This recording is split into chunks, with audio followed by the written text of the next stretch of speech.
नमस्कार दोस्तों। ये पिछले साल का ग्रेड डी का मैटर है। ये मेरे पास पड़ा हुआ था काफ़ी दिनों से, मैंने देखा तो मुझे लगा कि इसमें डिक्टेशन आपको बोलनी चाहिए।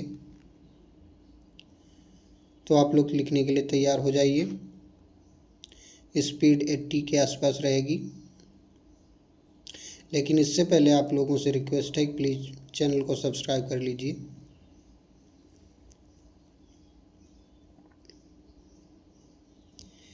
डिक्टेशन शुरू करेंगे 5 सेकंड बाद।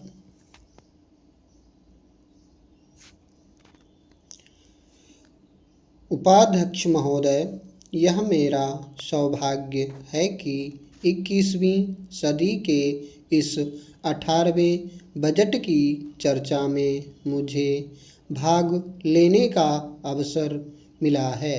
मैं तहे दिल से आपका अभिनंदन करता हूँ और आपको धन्यवाद देता हूँ। महोदय, यह बजट इस देश के 125 करोड़ लोगों के सुनहरे भविष्य को साकार करने वाला है। यह बजट इस देश के गरीबों को सामाजिक और आर्थिक सुरक्षा देने वाला है। यह बजट इस देश के दीन दुखियों की चिंता को दूर करने वाला बजट है। यह बजट महिलाओं को सम्मान और शक्ति प्रदान करने वाला बजट है। साथ ही युवाओं को रोजगार और स्वरोजगार की दिशा देने वाला बजट है। किसानों को उनकी मेहनत का यथोचित सम्मान और मध्यम वर्गीय लोगों को स्वास्थ्य की चिंता से मुक्त करने वाला बजट है। मैं प्रधानमंत्री जी और वित्त मंत्री जी को बहुत बहुत स्वागत और अभिनंदन करता हूँ। श्रीमान, आज इस देश के करोड़ों देशवासी न सिर्फ अपने सुनहरे भविष्य का सपना खुली आँखों से देख रहे हैं, बल्कि इस सरकार के साथ कंधे से कंधा मिलाकर इस देश को आगे बढ़ाने का कार्य भी कर रहे हैं। मैं देख रहा हूँ कि विपक्षी दल के मित्रों में एक हाहाकार सा मच गया है। एक ओर पूरे देश की जनता इस बजट को लेकर जय जयकार कर रही है, वहीं दूसरी ओर विपक्षी दलों के सदस्यों में हाहाकार मचा हुआ है। उन्हें चिंता इस बात की सता रही है कि 10 करोड़ परिवारों के लोगों के लिए 5-5 लाख रुपए के इलाज की व्यवस्था यह सरकार कैसे कर पाएगी। उन्हें यह बात समझ में नहीं आ रही है, जबकि इस देश की जनता ने वर्ष 2014 के चुनाव में ही समझ लिया था कि इसी देश के लिए जनता ने विपक्ष में उन लोगों को बैठाने का निर्णय वर्ष 2014 के चुनाव में देश की जनता ने किया था। महोदय, इसके साथ ही इन्हें यह भी भरोसा नहीं हो पा रहा है कि कैसे इस देश की सरकार किसानों की लागत मूल्य का 1.5 गुना किसान द्वारा उत्पन्न फसल के रूप में भुगतान करेगी। इन्हें भरोसा तब भी नहीं हुआ था जब माननीय प्रधानमंत्री जी ने नोटबंदी और उसके बाद जीएसटी जैसे अद्भुत क्रांतिकारी निर्णय लिए थे।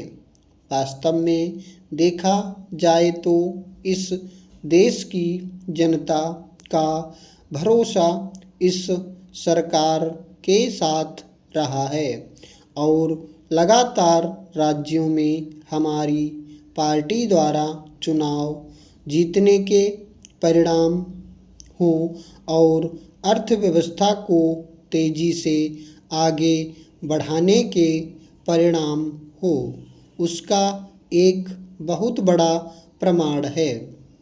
हमारी नीतियाँ आपको समझ में ना आए, यह बात हमको समझ में आती है।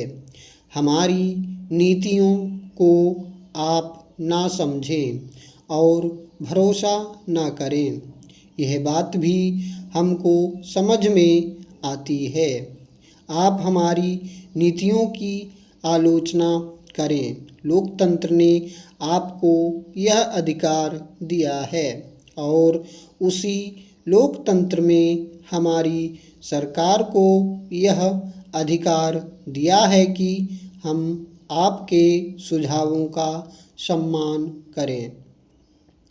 मैं अपने कदम आगे बढ़ाते हुए एक विचार और आपके माध्यम से सदन में रखना चाहता हूँ। इस देश के लाखों करोड़ों गरीब परिवारों के लोग जो ठेलों पर चाय बेचते हैं या कोई अन्य छोटा व्यापार करते हैं और अपने परिवार का पालन पोषण कर रहे हैं, यदि इन लोगों की मेहनत का मजाक उड़ाया जाता है तो यह देश उस बात को स्वीकार नहीं करेगा। आशा है आप वर्ष 2014 के चुनाव को भूले नहीं हैं। उस चुनाव में देश की जनता ने आपको 44 सीटों पर लाकर बैठा दिया और वर्ष 2019 के चुनाव में हमें भरोसा है कि आपको देश की जनता 5 सीटों पर लाकर ना बैठा दे। अगर ऐसा होता है तो इस देश को आश्चर्य नहीं होगा। इस विचार पर मंथन करते हुए हमारे प्रधानमंत्री जी और वित्त मंत्री जी ने शुरुआत से ही बजट में ऐसी नीतियां बनाई जिन नीतियों ने युवाओं और उन गरीब परिवार के लोगों की मेहनत को समझा और योजनाओं के माध्यम से परिस्थितियों का निर्माण किया जिनसे भविष्य में उनकी आर्थिक स्थिति बेहतर हो सकती है। ऐसे लोग नौकरी की तलाश में खड़े व्यक्ति नहीं हैं, बल्कि नौकरी देने वाले व्यक्ति बन गए हैं। महोदय, जब हम सरकार की योजनाओं को सिर्फ सरकारी योजना ना समझकर जन आंदोलन के रूप में लोगों के बीच जाते हैं तो उसका कितना सुखद परिणाम होता है, वह मैं इस सदन के माननीय सदस्यों को बताना चाहता हूँ।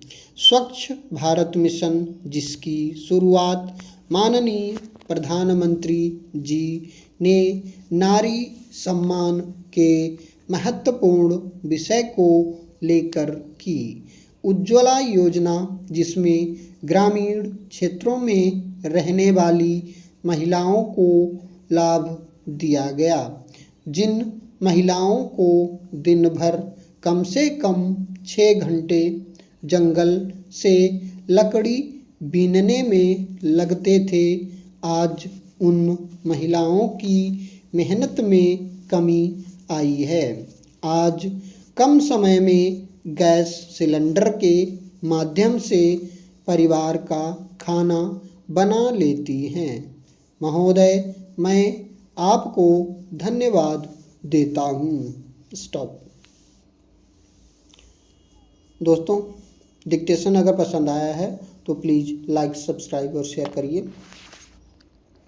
नमस्कार।